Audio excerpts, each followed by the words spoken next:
Thunder here, also known as Sir Knows a Lot. Welcome to my first Oklahoma City Thunder video. I plan on doing these at least once a week over the course of the summer, hopefully every Friday. And then once the season begins, I'm going to do a video after every game as sort of a recap.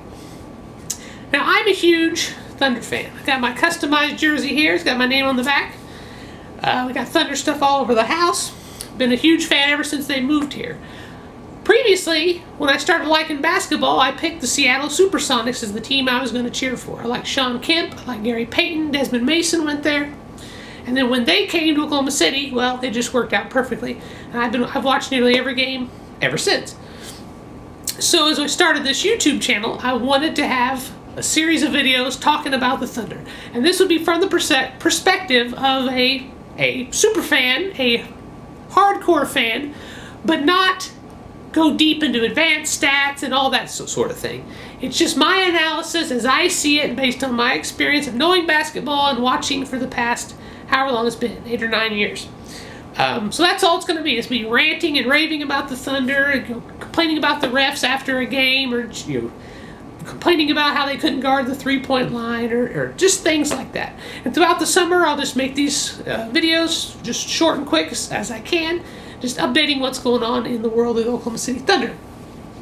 So, just a quick glance back at the last season.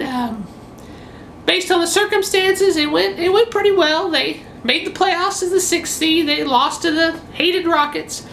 But they played pretty well. They showed a lot of promise. There were some seeds of a good team there.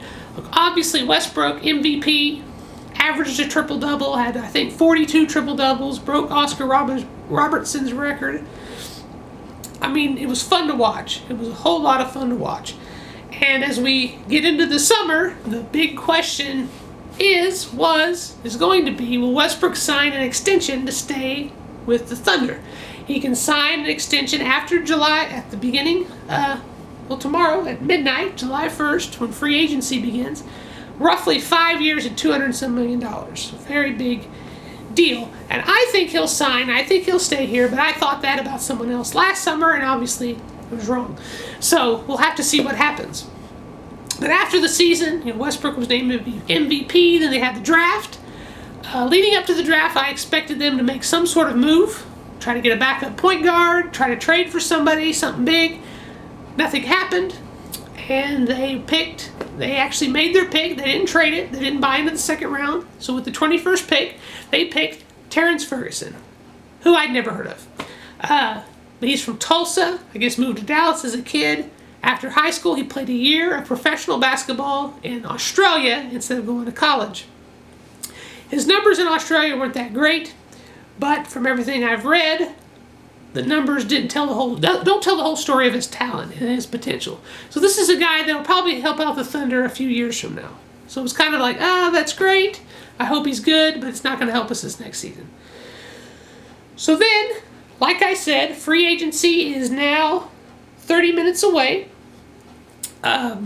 Wondering, Thunder really don't have room to sign anybody. They're near the salary cap, to pay the luxury tax. So a lot of people were talking about them trying to get Blake Griffin as a free agent, trying to make a trade for Kevin Love or do something, looking at Rudy Gay as a free agent.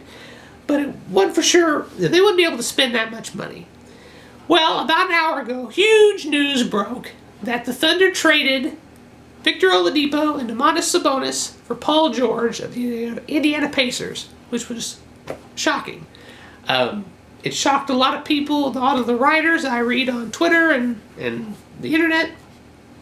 And it was surprising because Paul George had told the Indiana Pacers that, next season is the last year on his contract. And after that, he didn't want to play for anymore, and he preferred to play in Los Angeles for the Lakers.